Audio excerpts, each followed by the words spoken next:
Sabemos que os negros escravizados foram testemunhas silenciosas de seu tempo. Os mesmos não deixaram registros escritos, pois não sabiam ler e escrever. Mas, como diria o historiador Evaldo Cabral, em história é preciso calçar os sapatos do morto para penetrar num tempo que não é nosso, abrir portas que não nos pertenceram, sentir com os sentimentos de outras pessoas e tentar compreender a trajetória de homens e mulheres que foram protagonistas dessas histórias. No nosso caso, temos que ir descalços, pois os negros, até a abolição, não eram habituados aos calçados em muitas regiões do Brasil. Os pés descalços representavam a condição do escravismo, na qual estavam submetidos.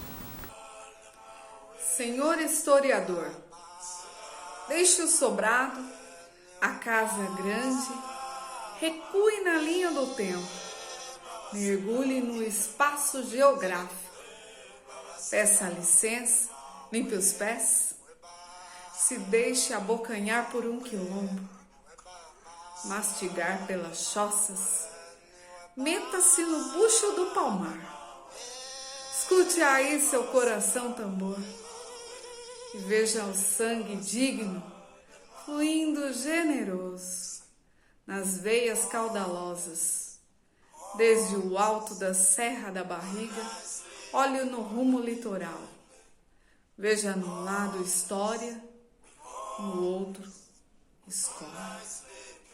Depois comece a contar. Qual seria o propósito desse documentário? De onde surgiu a ideia de contar essa história? Bom, essa história, essa ideia, né, ela surge nos próprios bancos escolares. Enquanto professores de história, nós percebemos de como os nossos alunos, crianças, jovens, conhecem tão pouco a sua história, a trajetória dos seus ancestrais. Então foi com esse propósito, né, de falar um pouco sobre a história da África e, sobretudo, a história do negro na cidade americana. Porque nós percebemos que há uma lacuna nessa história na cidade. Pouco se fala dessa trajetória do povo negro, né? Então, a partir daí, nós começamos a pesquisar, enquanto militantes, professores de história e pesquisadores, nós nos adentramos a essa pesquisa. Então, para falar da história do negro nas terras de Salto Grande, nós tivemos que falar sobre um Brasil dos tempos do fabrico de açúcar, né? Uma história tão fugídia, que insiste em desaparecer na cidade, né, de Americana. Então, a partir daí, inserir essa história tão particular de um lugar que serviu de inúmeros palcos para a produção do açúcar, produção do café, do algodão e de tantas outras culturas agrícolas, né, que foram cultivadas por ali.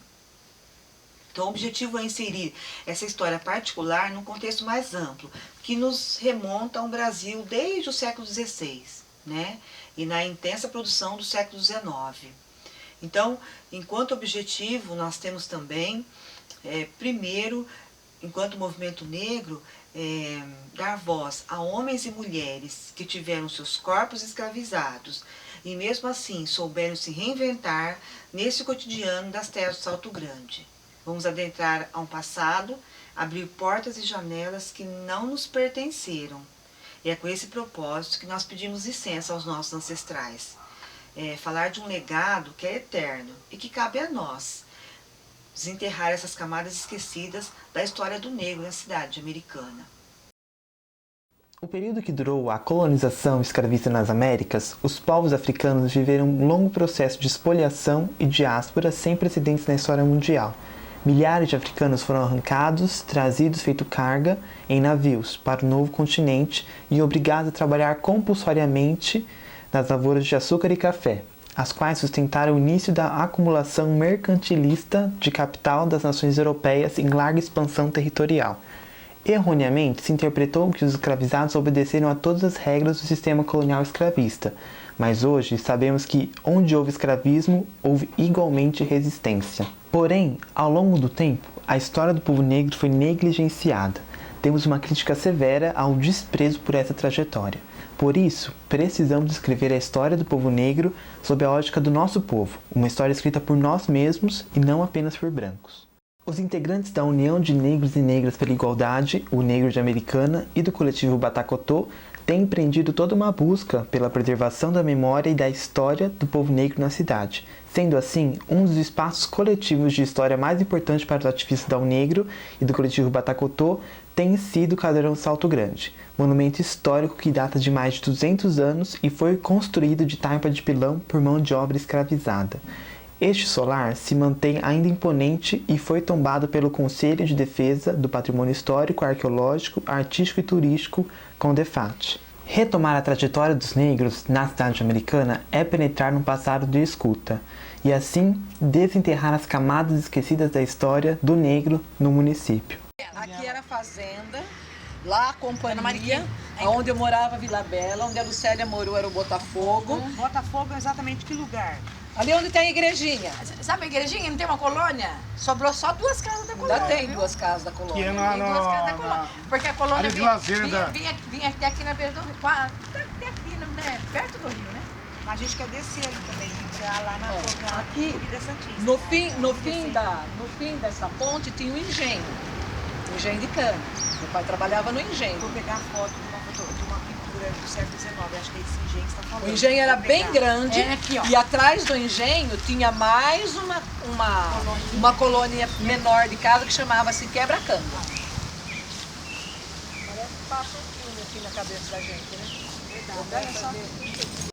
Nós estamos aqui, um grupo de memorialistas, historiadores, pesquisadores, moradores de Americana. Nós temos por objetivo nesta manhã, aqui no Casarão Salto Grande, nas imediações, rememorar a trajetória de homens e mulheres, negros e negras que viveram aqui, que passaram por esse espaço, que contribuíram para que esse casarão imponente fosse construído, para que essa fazenda Salto Grande tivesse tanto sucesso, né, fosse uma fazenda de sucesso. Então, no mês de novembro, o mês que nós comemoramos e celebramos a memória do grande líder negro Zumbi dos Palmares, vamos fazer uma caminhada fotográfica, registrando esses espaços de memória do negro na cidade americana. Então, com o objetivo de reconstruir essa história.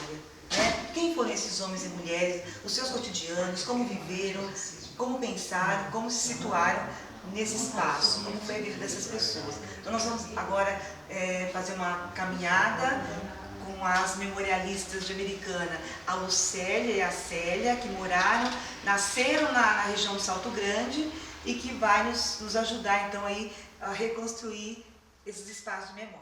Vamos lá?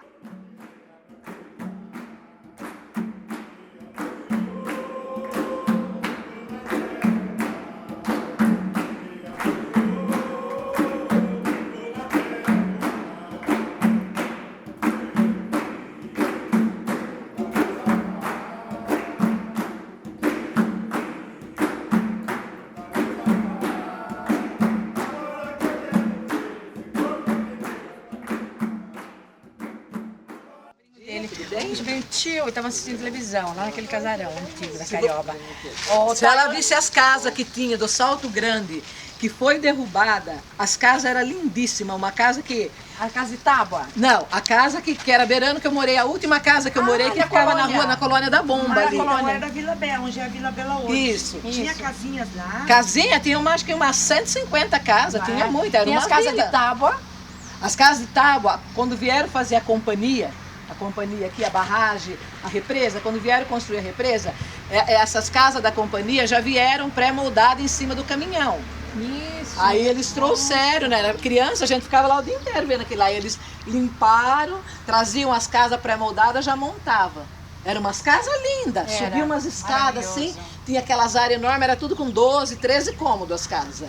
Era uma rua inteira, assim, era daquelas casas. Então a soalha era assoalhada.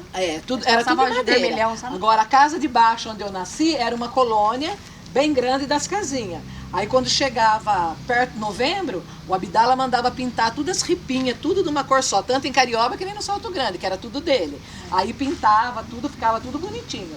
Aí, quando tinha essas casas, eram as mais novas. Essas casas foi feitas para quem era chefe, para quem era patrão, ali perto da bomba. Aí, quando foi indo embora a turma, cada um que mudava, Eu vinha aqui e falava pro senhor assim, dá uma outra casa para nós, o homem já dava a chave. A minha mãe estava trabalhando, quando a minha mãe chegava no serviço, nós falava, mãe, nós não moramos mais naquela casa, nós já mudou de dia, nós tá morando aqui.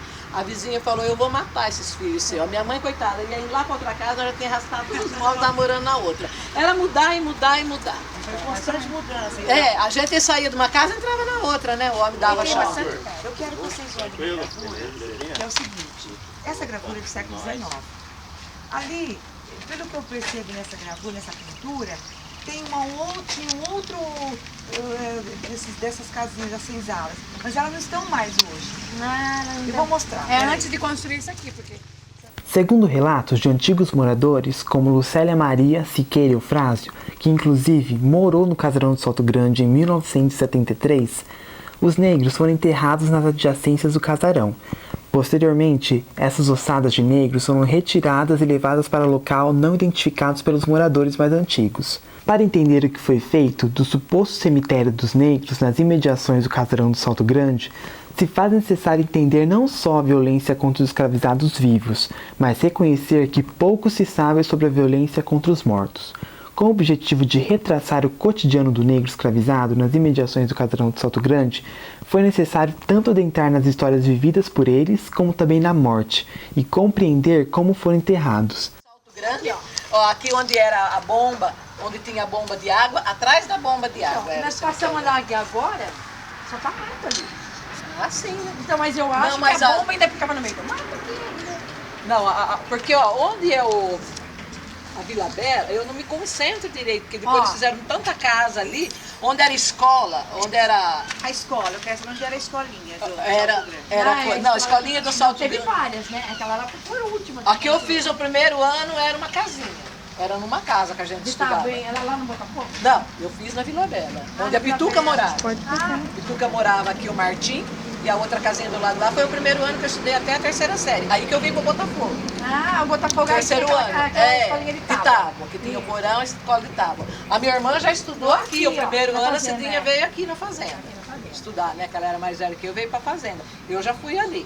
E depois dali eu fui para Botafogo. Depois que construiu a escola de aí construiu o grupo. Ah, é, foi grupo em 1967, 66, 1966.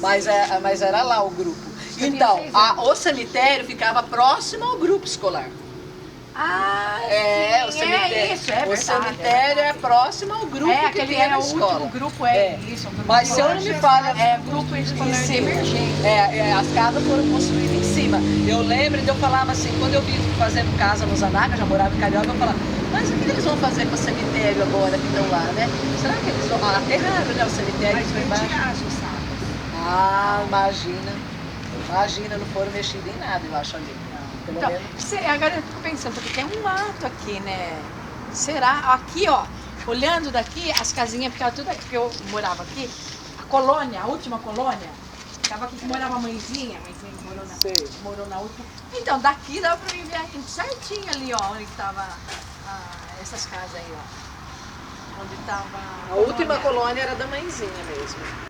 Tudo aqui do casarão era onde tinha senzala que ficavam os escravos. Então, lá atrás, dentro do casarão. Não dentro, fora do casarão era a senzala onde ficavam os escravos. é isso que eu quero saber. A gente tem essa gravura, ó. Aqui é o engenho, né? A gente tem isso aqui se mantém. Isso aqui se mantém, ó, isso aqui se mantém. Agora, isso não se mantém. Certamente eles moraram aqui, porque deve ter os resquícios, né, desses alicerces, dessas construções. Elas foram demolidas pelo visto, a gente não encontra mais elas aqui. A gente só tem isso aqui agora. Isso aqui também destruído, né? Isso aqui destruíram. Então, aqui atrás tem uma colônia de casa. Atrás daqui era Mas essas casas se formaram depois, porque acho que na época do engenho, essa fazenda do engenho, não tinha. Tinha. Sabe do engenho? Namoramos aqui no engenho, meu pai trabalhava lá. Aqui, nesse engenho? Nesse galpão. Atrás, aqui tinha uma coloninha de casa, ficava atrás do engenho. Viu? Aqui, tem aqui que parece um estábulo, ó, os cavalos ficavam aqui tá os bulls, acho que eles vão sair uma tropa, eles estão recolhendo ó, o pessoal aqui nesse pátio, estão percebendo? Aqui tem umas mulas, eu acho que é, ó. Mas isso é na frente lá na frente. Ou do outro, não, eu acho que é do outro lado. Então, esse engenho aqui, quando esse rio aqui, tinha uma colônia bem grandinha de casa lá. Tinha uma casa bem alta da Dona Nestina, aqui nessa esquina que ficava aqui. E eu acho que o engenho era mais alto. E acho que não dava pra ver o telhado aqui, mas elas ficavam. Aqui não seria essas casas, ó, parece casa de pau a pique. Seria o lugar onde os escravos moraram, quase perto do rio, ó. Exatamente, exatamente aqui, então, é isso sim. Ó, você pode... Depois que sai fora do casarão, diz a história aqui que era perto do rio, de fora do casarão é que tinha a casinha deles. Só que o senhor que toma conta aqui, o cuidador, disse para nós o seguinte, que ali, quando a gente for do outro lado, a gente vai ver que ali era como se fosse um terreno onde os negros ficavam. E ali tem umas, como se tivessem fechado portas ali. Então ali dá um indício que eles moraram ali. Ele levou a porta que moraram sim. Deve ter morado sim. Morou, talvez. Porque era bastante, né? Porque eles não podiam morar longe. Morava perto aí. Porque como que vinha Mas trabalhar? aqui. Minha mãe sempre falava, os escravos moravam ali Pelo que atrás diz a da história, os casais, precisando ter um pouco mais de intimidade, eles moravam afastados. Pode ser que alguns casais moravam aqui. Porque eles tinham um espaço que era de um grupo, então eles tinham que ter uma certa privacidade. Então eles tinham a possibilidade de morar distante, aí fazia aquelas choupanas, né? É tudo para se estudar. De lá eu vim de lá, pequenininho, mas eu vim de lá, pequenininho. Alguém me avisou pra pisar nesse chão devagarinho. Alguém me avisou pra pisar nesse chão devagarinho. Agora eu vou pedir licença. Eu ofereço ao meu pai, que fez essa luta e deixou pra gente dar sequência. Você está em mim, todo mundo cantando agora, já aprendeu. Eis-me, zumbidanga meu rei, você não morreu, você está em mim. Axé? Axé? Axé? Axé? Axé? Axé? Agora vamos colocar essa presença dos nossos antepassados em algum cantinho junto, para todos eles juntos, para que eles continuem olhando para a gente, porque quando se unem a força maior.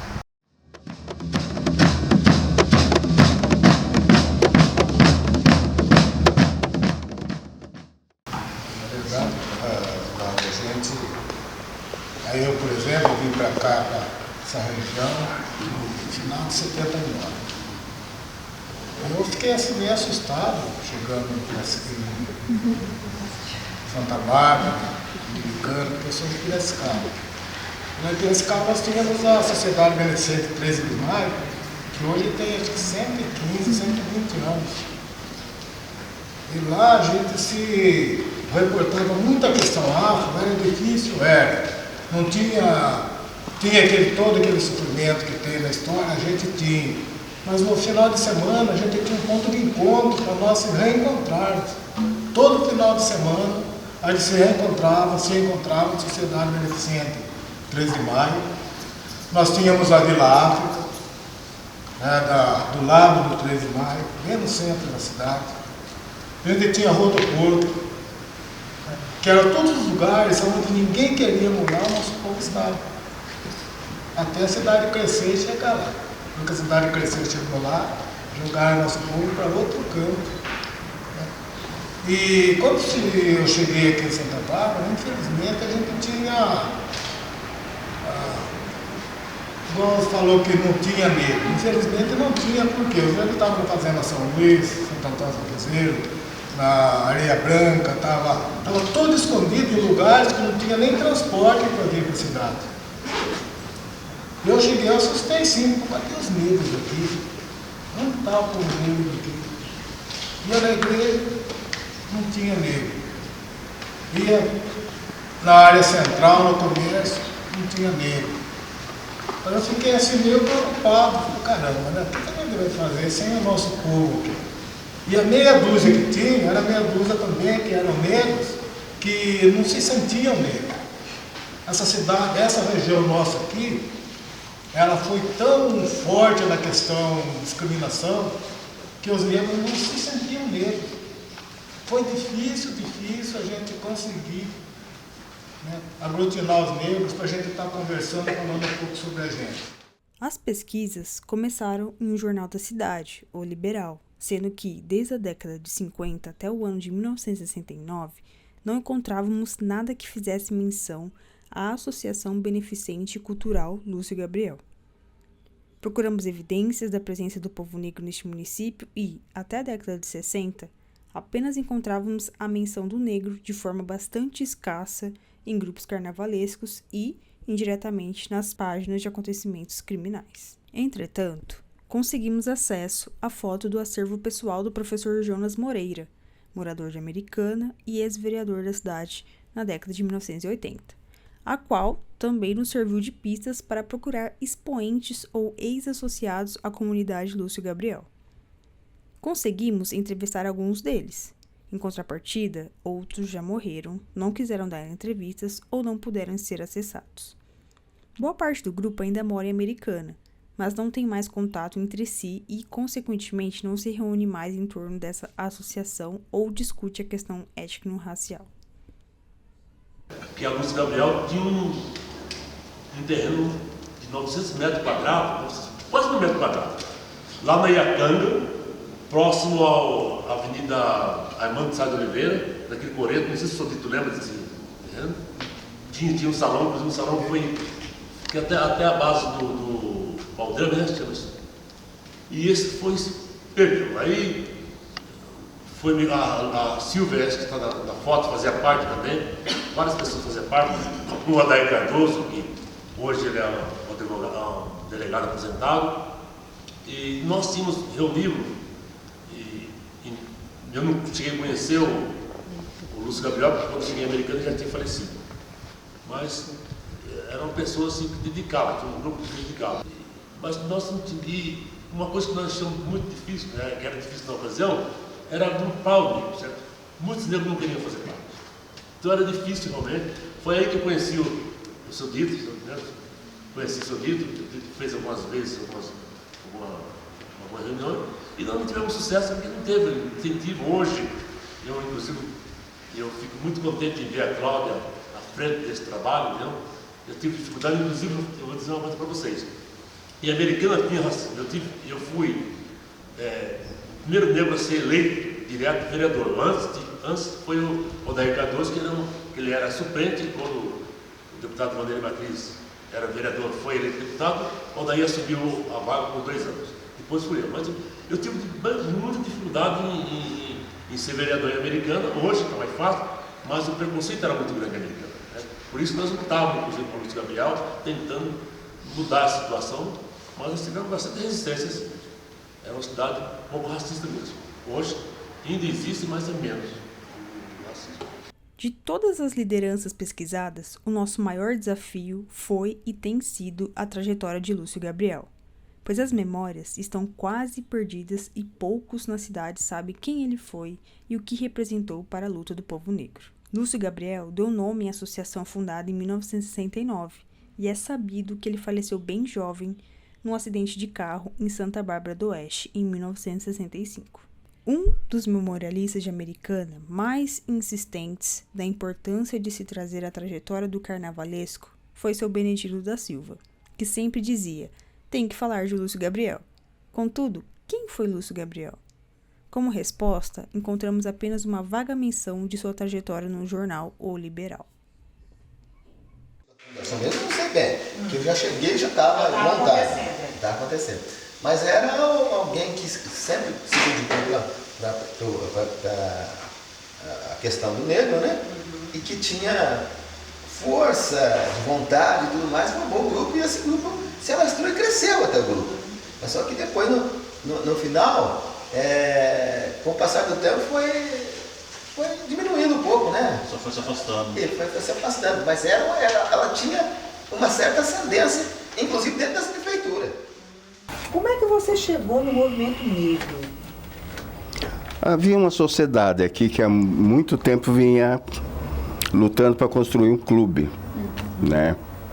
Ele até estava já com as paredes levantadas quando eu cheguei e me convidaram para presidente. Havia um clube? Havia um clube. Esse clube chamado com o nome do Gabriel. Vocês construíram? Iam construindo. Havia até as paredes levantadas, mas infelizmente com todas as dificuldades que haviam, até pouco poder financeiro de quem participava, né? E não conseguimos terminar, não. Não conseguimos chegar ao fim. Até quando eu saí da cidade, não chegou até estar construída a sede. Estava ainda em construção. Quando aí eu fiz concurso, saí, fui para outra cidade. Não tive sucesso nisso. E que lugar que era? No Jardim Ipiranga. Jardim Ipiranga. Você não sabe mais ou menos o endereço? Não sei, mas aí quem vai poder dar para você esse endereço é o Chicão. Chicão. Eu não lembro. E então, quando você chega, é convidado, você é convidado por quem para chegar lá? Pela diretoria, que era o Chicão, mais as outras pessoas da diretoria, né? Tá. Vocês se reuniam onde? Nós nos reunimos muitas vezes lá no próprio terreno, na própria obra. Com toda a precariedade. E aí fazíamos alguns eventos, como feijoada, esses eventos para arrecadar fundo, né? Mas não foram suficientes, lógico. Mas era de sucesso quando vocês faziam a feijoada? Tinha público? Tinha público no carnaval. Muitas vezes a prefeitura nos cedeu para fazer bailes de carnaval. E vocês tinham um relacionamento bom com a prefeitura? Tínhamos. O prefeito era o Ralph Biasi. Isso, exatamente. Ele apoiava vocês. Mas a prefeitura também tem umas certas limitações para doar verbas para essas coisas, né? Então eles apoiavam com alguns eventos. Então o que te levou de fato à militância ao movimento negro? Eu não sei se vem antes da sua trajetória de vereador ou a de militante. O que você acha que vem antes? O que veio antes na sua vida? Ser um militante no movimento negro ou um vereador? Eu acho que o vereador, eu ainda não tinha essa militância do movimento, uma organização disso, então não tinha. Fui vereador porque aí o prefeito, que me conhecia, me convidou, mesmo sem ter recursos financeiros, eu acabei também sendo eleito, porque eu trabalhava num consultório médico, foi quando meu pai faleceu e tal. Então foi uma propaganda assim, boca a boca. Mesmo o pessoal mais abonado tal, que eu era um menino e trabalhava no Dr. Inés, todo mundo conhecia. Aí eu recebi a votação. Tá, e como é que foi a sua trajetória enquanto vereador? Foi boa? Ou foi um embate? Como é que foi essa... Não, foi boa, ganhei muita experiência, né? Brigou muito? Muitas histórias também.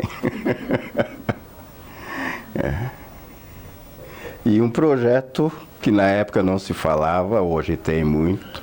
Hoje tem Enem, naquela época não havia esse tipo de financiamento para estudos, né? Então, eu fiz uma lei que chamava Bolsa de Estudo Reembolsável, que a pessoa estudava, quando se formava, passava a repor. Aí eu fiz pesquisa em São Carlos, Santos, várias cidades que tinha já esse programa, e conseguimos implantar aqui. Isso é um projeto seu? Foi aprovado. Foi aprovado. E ele vigora só quando você vai ser vereador. Depois ele é fim do projeto? Não, fica funcionando. Inclusive esse médico, eu fiquei sabendo agora, há pouco tempo, que ele era conhecido de uma outra pessoa, que ele utilizou esse programa, mas foi depois que eu havia saído já. Nem sabia. Nem sei se há outras pessoas, com certeza há. Diante da escassez dos registros documentais da associação, a contribuição das memórias e histórias de vida de seus ex-integrantes é ainda mais fundamental para a preservação dessa trajetória do grupo e de seus ex-integrantes.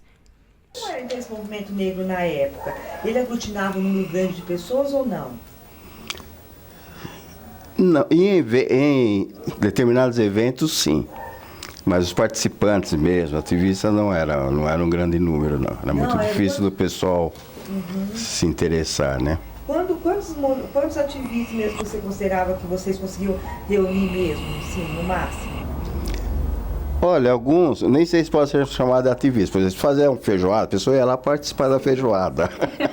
Eu estava muito preocupado com... Então é difícil dizer. Então não era um movimento grande? Não era, era não. Pequeno. Era pequeno. Como o nosso, né? Nós também era bem pequeno, A gente não consegue imaginar.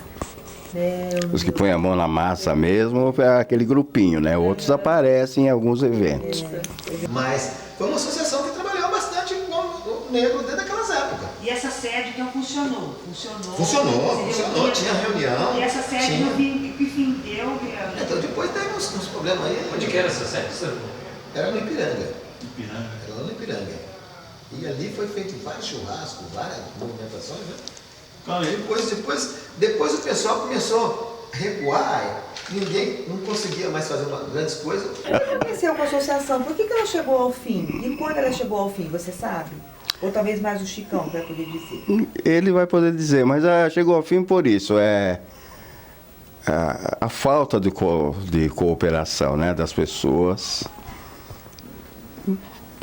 Por falta de condições financeiras e um pouco de vontade também de, pelo menos, se doar com algum trabalho, né?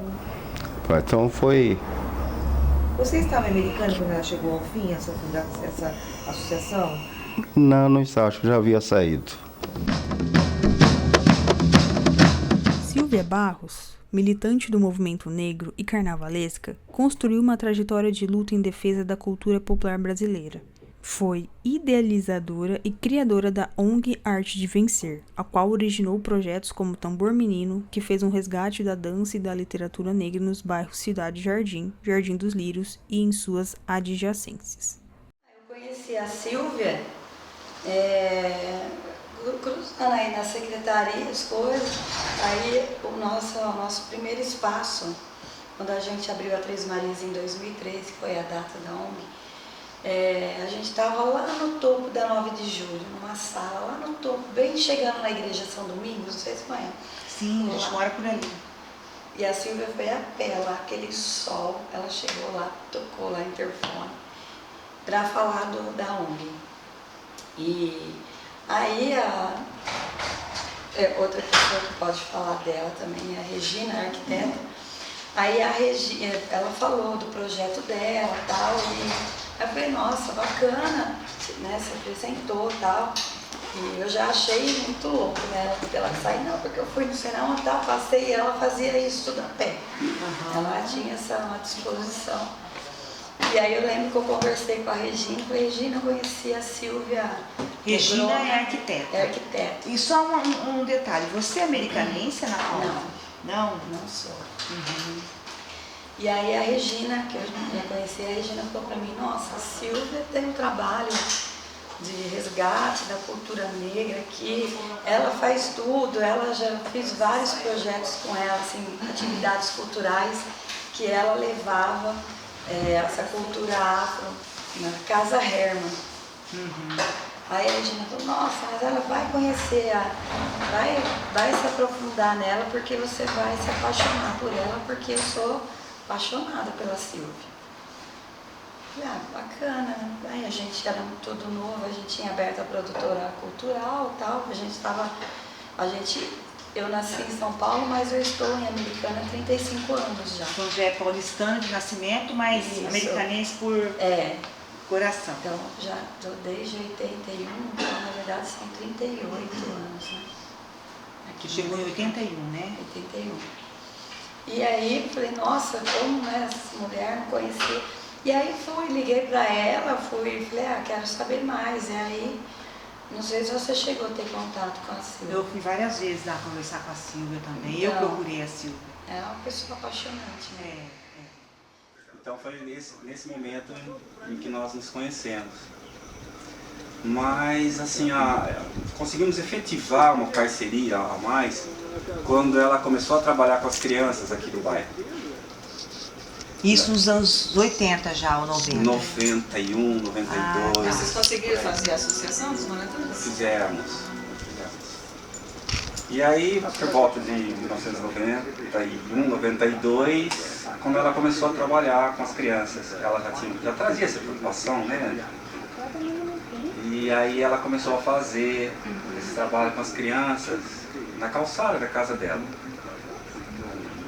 E precisava, depois a coisa começou a crescer, precisava ter pessoas, agregar pessoas, né?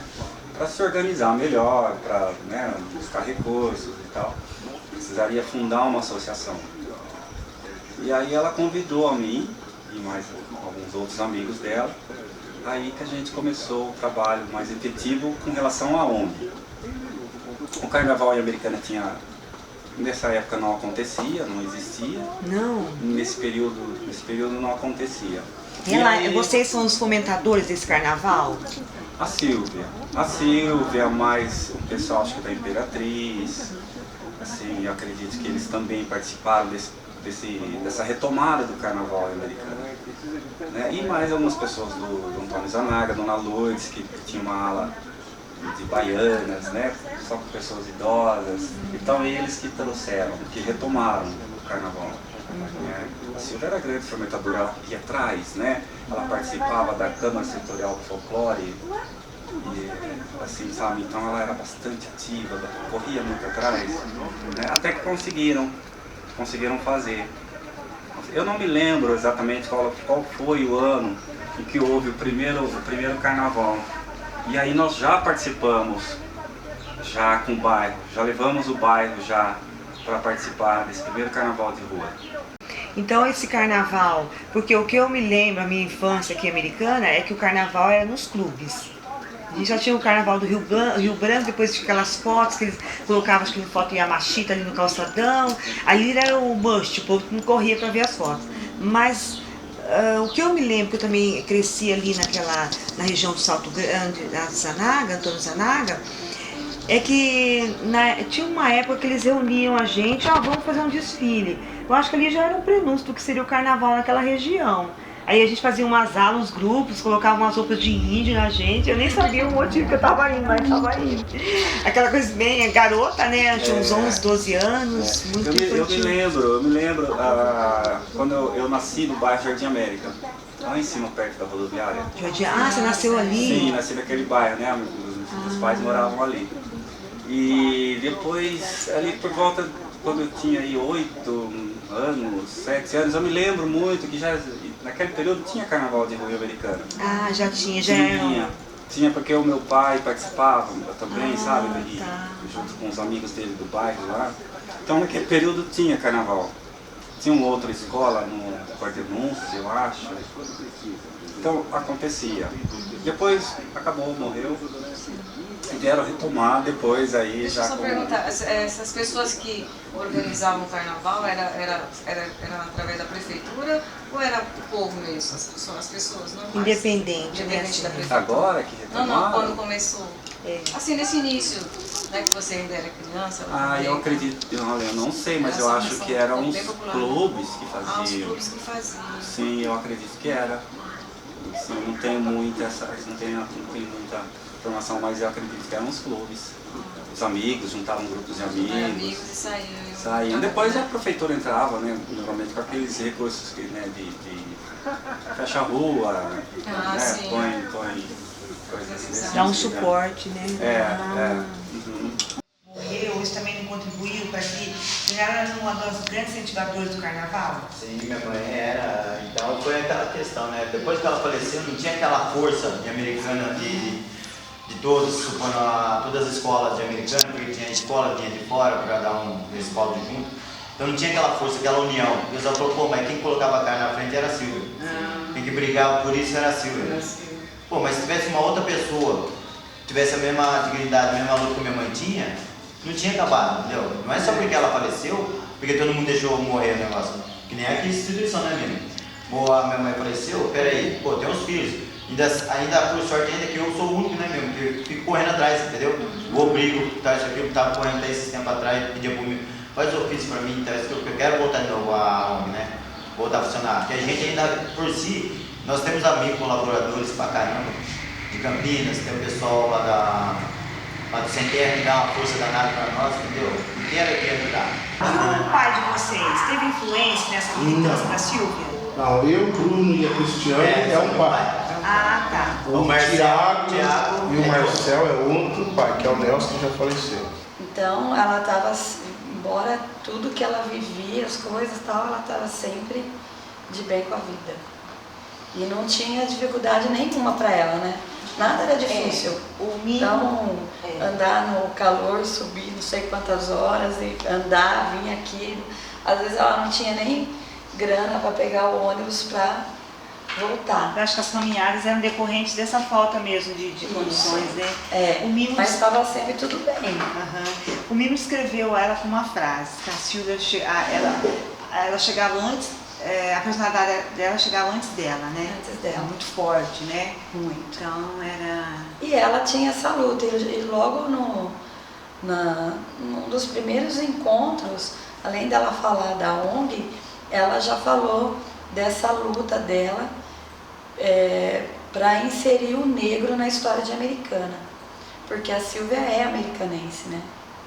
Silvia é, né?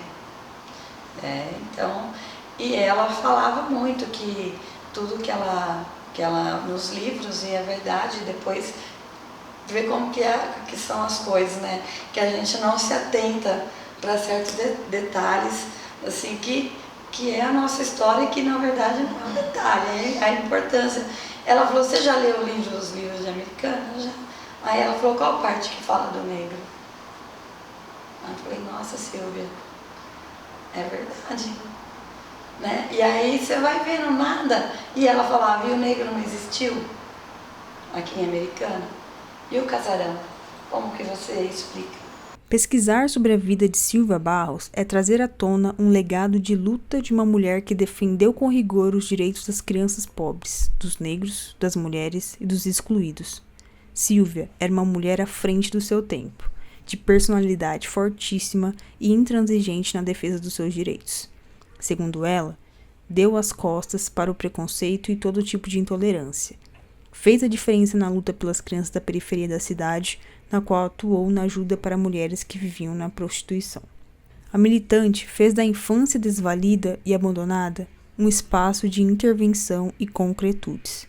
Segundo ela, sonhou, sofreu, chorou, amou e, principalmente, teve utopias para continuar interferindo nessa realidade tão difícil de uma sociedade tão demarcada pela injustiça social.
representamos também um coletivo que foi criado pelo Seu Dito, né, Seu Dito na década de 90, e foi ali que eu já tinha a percepção de que era negra, mas foi neste lugar, neste casarão, com a fala, com a presença do Seu Dito, com a Célia Gogo, a saudosa Célia Gogo, que já faleceu, os dois unidos, né, o branco e o negro unidos, fizeram um projeto Batacotô, que marcou toda uma geração de professores na década de 90. Eu estava terminando meu curso de História e eu fiquei sabendo desse encontro chamado Batacotô, né?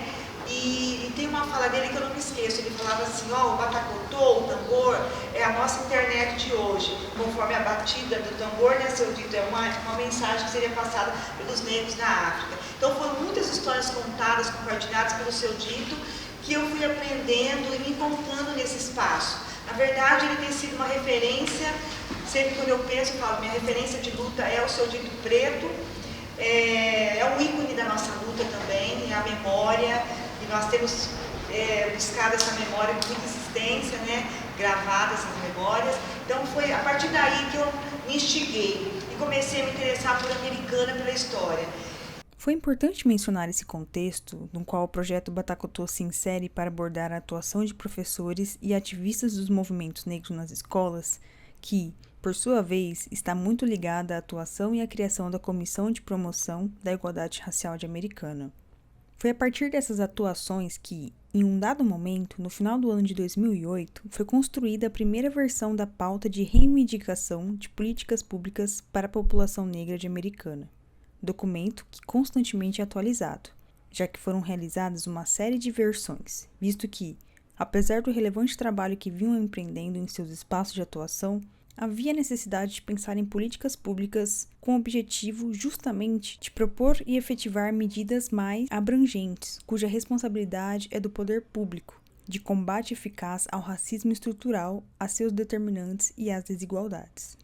A União de Negras e Negros pela Igualdade, o Negro, foi fundada em 14 de julho de 1988, em Salvador, na Bahia.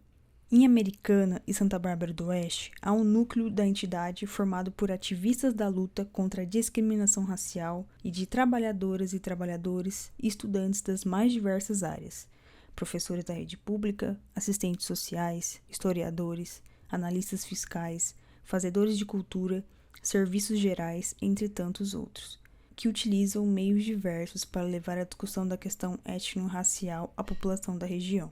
Nesse contexto, o diálogo com o poder público também é trabalhado na reivindicação da elaboração e da efetivação de políticas públicas voltadas à população negra frente aos extensos dados estatísticos que apontam os efeitos do racismo estrutural, institucional e interpessoal nas condições de vida do indivíduo negro.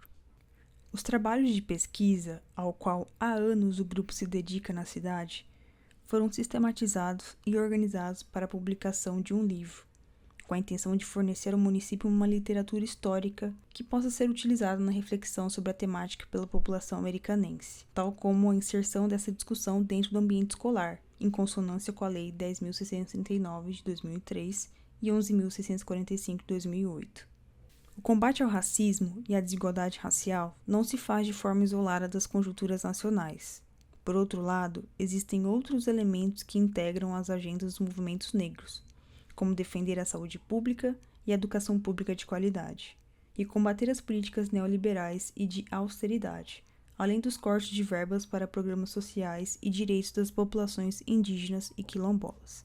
Afinal, a população negra é a que mais sofre com essas retiradas de direitos. Por isso, a UNEGRO é uma entidade que está sempre presente em atos, passeatas, manifestações, panfletagens, caravanas e afins, em defesa de direitos do povo brasileiro, isto é, da democracia, da justiça social e do combate às desigualdades, ao racismo, ao machismo, à homofobia e todas as outras formas de opressão.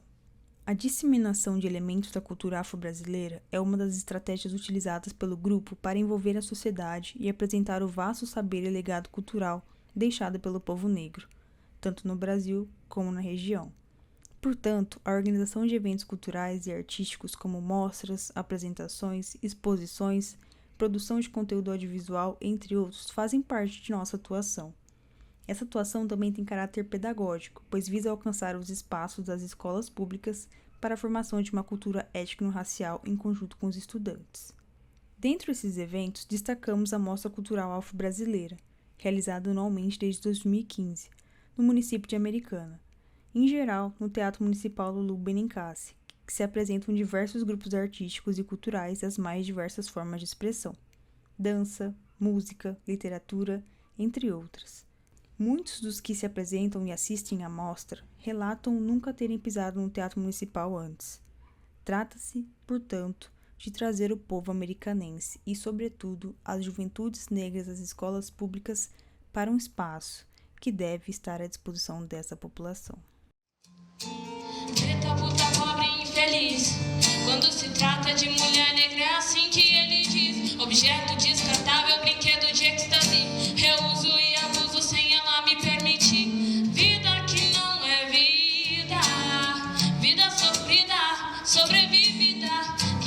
trabalha e avalia com uma luta a cada dia.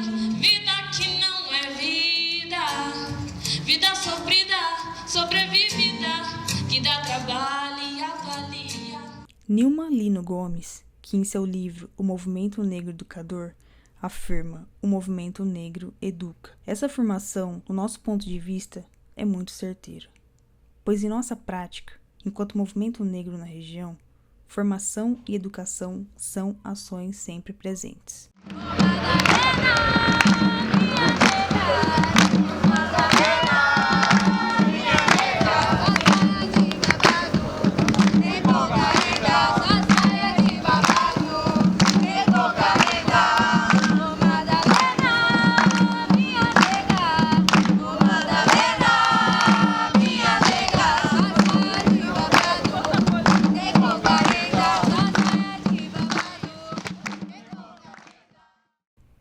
A questão confederada é uma problemática muito presente em nossa região, em que houve uma imigração considerável desse grupo.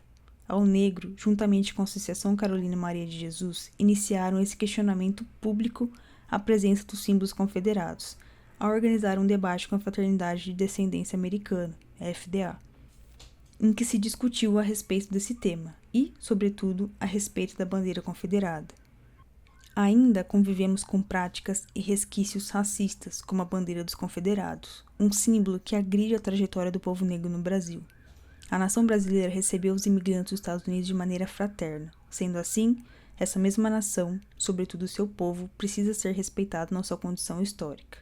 Vivemos um contexto de luta e de desconstrução do racismo e não podemos ficar indiferentes às implicações advindas com o enaltecimento dos símbolos dos confederados na atualidade. A simbologia confederada tem ainda implicações na construção do racismo. Inserida no contexto histórico, foi o símbolo máximo dos escravagistas do sul dos Estados Unidos e representava uma economia baseada na escravidão.